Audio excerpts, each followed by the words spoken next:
बिस्मिल्लाहिर्रहमानिर्रहीम। अस्सलाम वालेकुम। सऊदी अरब और यूएई की भारत के साथ बढ़ती हुई कुर्बतों के पेश नज़र कुछ नए फैसले हुए हैं जो भारत के हक में हुए हैं और पाकिस्तान के ख़िलाफ़ हुए हैं। और जहां तक सिक्योरिटी रिप्लेसमेंट वाला मामला है, जिसके बारे में ये खदशात बताए जा रहे हैं कि अब पाकिस्तानी फ़ौज की जगह भारतीय फ़ौज सऊदी अरब और यूएई की सिक्योरिटी करेगी और उनकी अफवाज को ट्रेनिंग देगी, इसकी वजह से सऊदी अफवाज और सऊदी हुकूमत में बगावत के खदशात नज़र आ रहे हैं। और यूएई मकबूजा कश्मीर में इन्वेस्ट करने जा रहा है। इन तमाम मौज़ूआत पर आपको डिटेल्स ब्रीफिंग देंगे। उससे पहले अगर अभी तक आपने हमारा चैनल सच टीवी सब्सक्राइब नहीं किया तो इसे अभी सब्सक्राइब करें और बेल आइकन पर क्लिक करें ताकि हमारी आने वाली वीडियोस आपको वक्त पर मिलती रहें। जैसा कि आप सब जानते हैं कि यूएई ने पाकिस्तानी वर्कर्स के वीज़ा पर पाबंदी लगाई थी कोरोना की आड़ में, और फिर फ़ौरन ही भारत से जयशंकर यूएई के दौरे पर गए थे और उन्हें बताया था कि हमारी लेबर फोर्स हाजिर है। और ये बात पूरी दुनिया के लिए मज़ाक़ खेज़ थी, क्योंकि अगर कोरोना की वजह से वीज़ा पर पाबंदी लगती है तो वो भारत पर लगनी चाहिए, पाकिस्तान पर नहीं।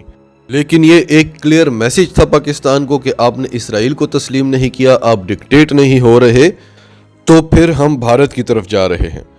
फिर उसके बाद Indian army chief general Naravane का जो दौरा था उसमें क्या क्या वाक़यात पेश आए, और फिर यूएई की मकबूजा कश्मीर में इन्वेस्टमेंट करना, ये पाकिस्तान और यूएई के ताल्लुकात के ताबूत में आखिरी कील साबित होगी। यूएई की एक कंपनी है जिसका नाम है लुलु ग्रुप। ये कंपनी मकबूजा कश्मीर में श्रीनगर में एक फूड प्रोसेसिंग यूनिट लगाएगी। मकबूजा वादी का सेब वहाँ की बहुत बड़ी सौगात है और ये पूरी दुनिया में एक्सपोर्ट होता है, और भारतीय एक्सपोर्ट का बहुत ज़्यादा इन्हिसार है इस सेब के ऊपर। ये सेब मकबूजा वादी से पहले भारत जाता है और वहाँ से फूड प्रोसेसिंग यूनिट के थ्रू फिर दुनिया के मुख्तलिफ मुल्कों में एक्सपोर्ट होता है। अब इसका फूड प्रोसेसिंग यूनिट श्रीनगर में ही लगेगा और डायरेक्ट वहाँ से ही एक्सपोर्ट होगा। अब सवाल ये है कि यूएई को इन्वेस्टमेंट के लिए पूरे भारत में श्रीनगर ही मिला था, जो ज़मीन मुतनाज़ा है, जो पाकिस्तान की ज़मीन है, जिस पर भारत ने नाजायज़ कब्ज़ा किया हुआ है।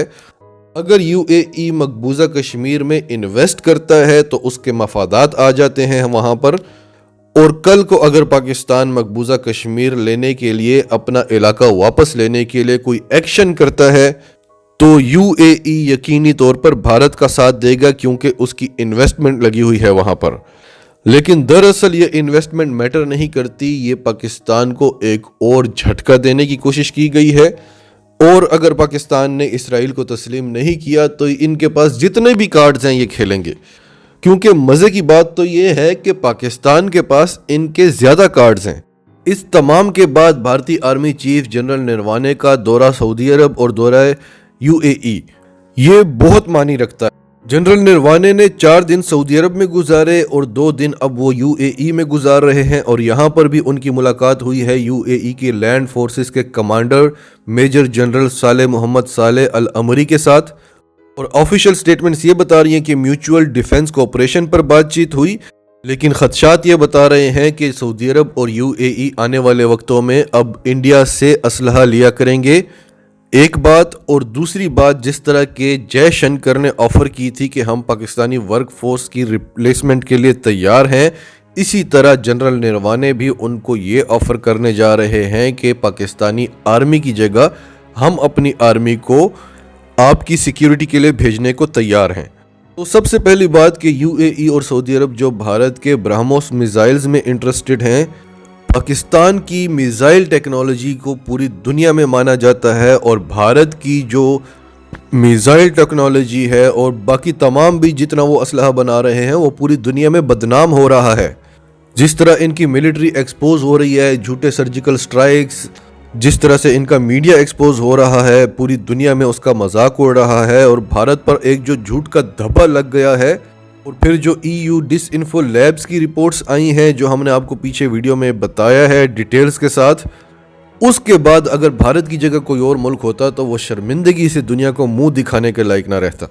हाल ही में आर्मेनिया से एक बहुत बड़ी स्टेटमेंट आई कि हमने भारत से रडार्स खरीदे थे जो अज़रबैजान जंग में हमारी हार की वजह बने। ये रडार्स किसी काम के नहीं हैं और भारत को चाहिए कि फौरी तौर पर हमारे पैसे वापस करे। उसके बाद इनकी आपस में खुफिया बातचीत हुई और इस खबर को डिलीट कर दिया गया।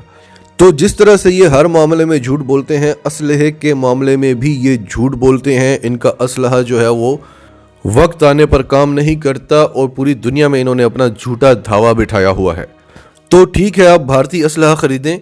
دوسری بات یہ کہ سعودی عرب اور یو اے ای جو کچھ بھی کر رہے ہیں، اس کی اصل وجہ یو اے ای ہے.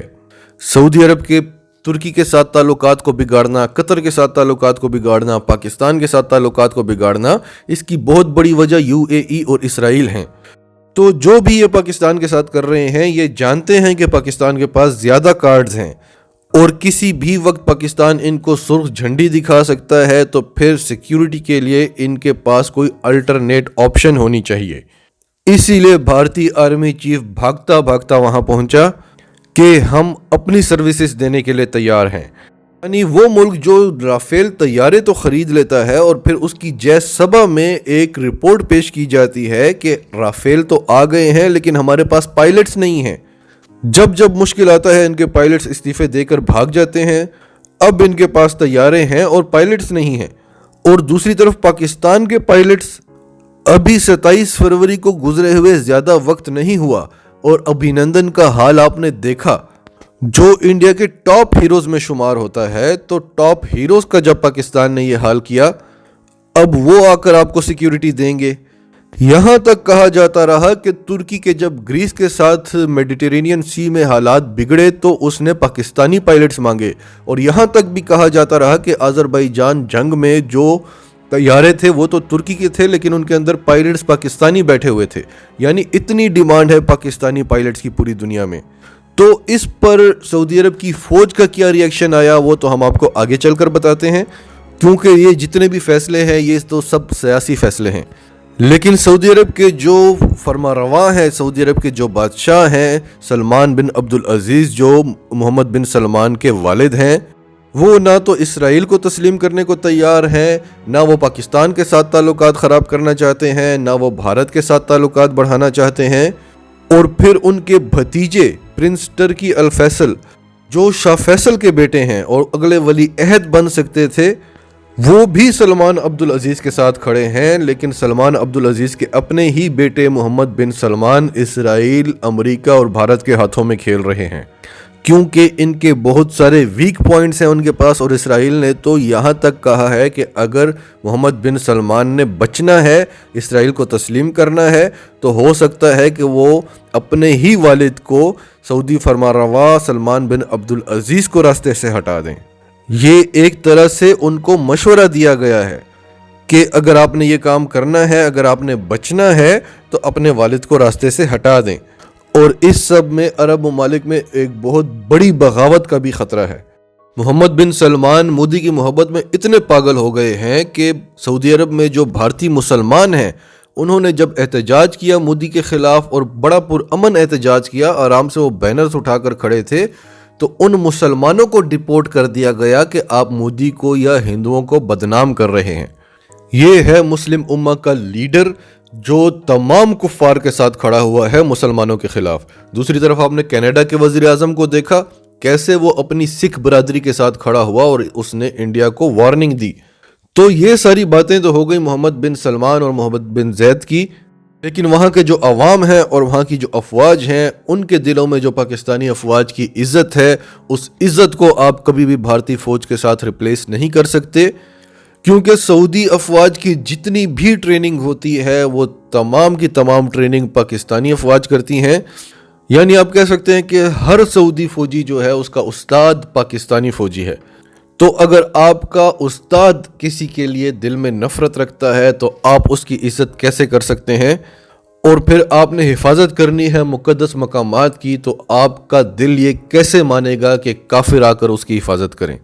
یو اے ای کی جو ایئر فورس ہے وہ پاکستانی ایئر فورس کے بغیر چل ہی نہیں سکتی. انڈین ایئر فورس اپنے آپ کو سنبھال نہیں سکتی، وہ ان کو کیا سنبھالے گی؟ تو اس سب کا ایک ٹریلر ہم نے دیکھا کہ جب شاہ محمود قریشی نے بیان دیا تھا اور پاکستان اور سعودی عرب کے تعلقات میں جو ایک تلخی آئی تھی، اس کے بعد جنرل قمر جاوید باجوہ نے جو دورہ کیا تھا سعودی عرب کا، وہاں پر سعودی فوج نے جنرل قمر جاوید باجوہ کو گارڈ آف آنر پیش کیا تھا. یعنی کچھ بھی ہو جائے وہ ان کے استاد ہیں. और जनरल कमर जावेद बाजवा को उनके आर्मी चीफ ने सैल्यूट किया था। लेकिन भारतीय आर्मी चीफ जनरल नरवाने जब सऊदी आर्मी चीफ के साथ मिलने गए तो भारतीय आर्मी चीफ ने सैल्यूट किया और सऊदी आर्मी चीफ ने सैल्यूट नहीं किया, और ना ही सऊदी आर्मी चीफ ने कैप पहनी थी, जबकि जनरल नरवाने ने कैप भी पहनी थी। और मिलिट्री टर्म्स में इसका ये मतलब होता है कि जिसने कैप पहनी है उसने सैल्यूट भी करना है, यानी कि वो जूनियर है। तो ये क्या ट्रेन करेंगे उनको, इनकी अपनी फौज की आप ट्रेनिंग जाकर देखें। मोहम्मद बिन सलमान सियासी फैसलों में कुछ भी कर सकता है, लेकिन एक फौजी जो होता है वो मुहिब वतन होता है। उसके जो इमोशंस होते हैं वो उसके वतन के साथ किसी को खेलने की इजाज़त नहीं देते। नाजरीन, आपका इस सब के बारे में क्या कहना है, कमेंट्स में अपनी राय का इजहार करते रहें। और अगर आप हमारे चैनल पर नए हैं तो अभी सच टीवी को सब्सक्राइब करें, सच टीवी फैमिली का हिस्सा बने। और हमारी वीडियोस पसंद आए तो इन्हें लाइक करें, शेयर करें, ताकि ज़्यादा से ज़्यादा पाकिस्तानियों तक ये मैसेजेस पहुँचते रहें।